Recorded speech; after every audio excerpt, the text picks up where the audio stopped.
தேனி மாவட்டம் ஆண்டிப்பட்டி அரசு மருத்துவமனை வளாகத்தில் குளம் போல மழைநீர் தேங்கியுள்ளதால் சிகிச்சைக்கு வரும் நோயாளிகள் கடும் சிரமத்திற்கு உள்ளாகியுள்ளனர். ஆண்டிப்பட்டி மற்றும் சுற்றுவட்டார பகுதிகளில் மழை பெய்தது. இதனால் ஆண்டிப்பட்டி அரசு தலைமை மருத்துவமனை வளாகத்தில் மழைநீர் குளம் போல் தேங்கியது. கழிவுநீர் கால்வாய்கள் நிறைந்து மழைநீருடன் கழிவுநீரும் கலந்துள்ளது. மருத்துவமனை வந்து செல்லும் நோயாளிகள் சாக்கடை கலந்த தண்ணீரில் நடக்கும் நிலை ஏற்பட்டுள்ளதால் விடியா ஸ்டாலின் அரசு உரிய நடவடிக்கை எடுக்க வேண்டும் என கோரிக்கை எழுந்துள்ளது. தஞ்சாவூர் மாவட்டம் பாபநாசம் ரயில் நிலையத்தில் நிற்காமல் சென்ற விரைவு ரயில் மீண்டும் வந்து பயணிகளை ஏற்றிச் சென்றது. பாபநாசம் ரயில் நிலையத்தை நெருங்கிய மயிலாடுதுறை திருச்சிராப்பள்ளி விரைவு ரயில் நடைமேடையில் நிற்காமல் சுமார் 100 மீட்டர் வரை சென்றது. இதனை கண்ட பயணிகள் அதிர்ச்சி அடைந்த நிலையில் மீண்டும் நடைமேடைக்கு வந்து பயணிகளை ஏற்றிச் சென்றது. தூத்துக்குடியில் பல்வேறு கோரிக்கைகளை வலியுறுத்தியும் தமிழக அரசை கண்டித்தும் முதுகலை பட்டதாரி ஆசிரியர்கள் கண்டன ஆர்ப்பாட்டத்தில் ஈடுபட்டனர்.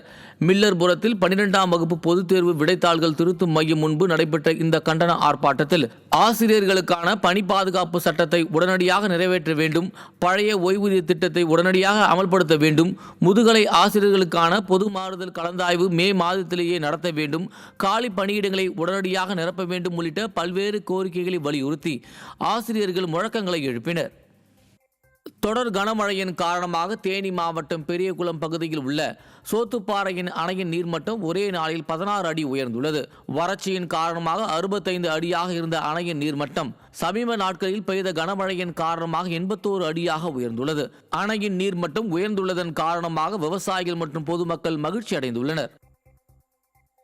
திண்டுக்கல் மாவட்டம் பழனி அருகே தரமற்ற பட்டுப்புழுக்களால் பாதிக்கப்பட்ட விவசாயிகள் பட்டுப்புழுக்களை தீ வைத்து எரித்தனர். பழனி, ஒட்டஞ்சத்திரம் மற்றும் சத்திரப்பட்டி உள்ளிட்ட 80க்கும் மேற்பட்ட கிராமங்களில் பட்டுப்புழு வளர்ப்பில் 1000க்கும் மேற்பட்ட விவசாயிகள் ஈடுபட்டுள்ளனர். இந்நிலையில் மத்திய மாநில அரசுகளுக்கு சொந்தமான இளம்புழு வளர்ப்பு மையம் மூலம் வழங்கப்பட்ட புழுக்கள் அனைத்தும் தரமற்று இருந்ததால் நோய்வாய்ப்பட்டு உயிரிழந்தன.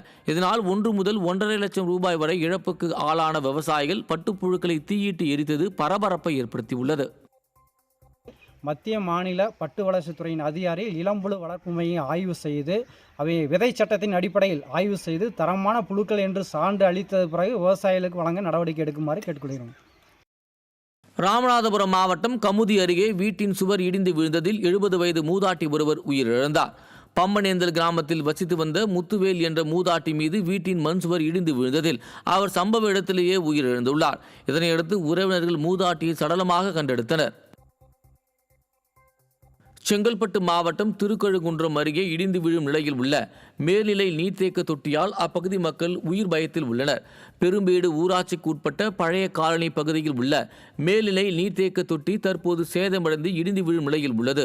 எனவே இதனை இடித்துவிட்டு புதிய நீர்த்தேக்க தொட்டி கட்டித்தர மாவட்ட ஆட்சியர் அலுவலகத்தில் பல முறை கோரிக்கை மனு அளித்தும் விடியா திமுக அரசு எந்த நடவடிக்கையும் எடுக்கவில்லை என அப்பகுதி மக்கள் குற்றம் சாட்டியுள்ளனர்.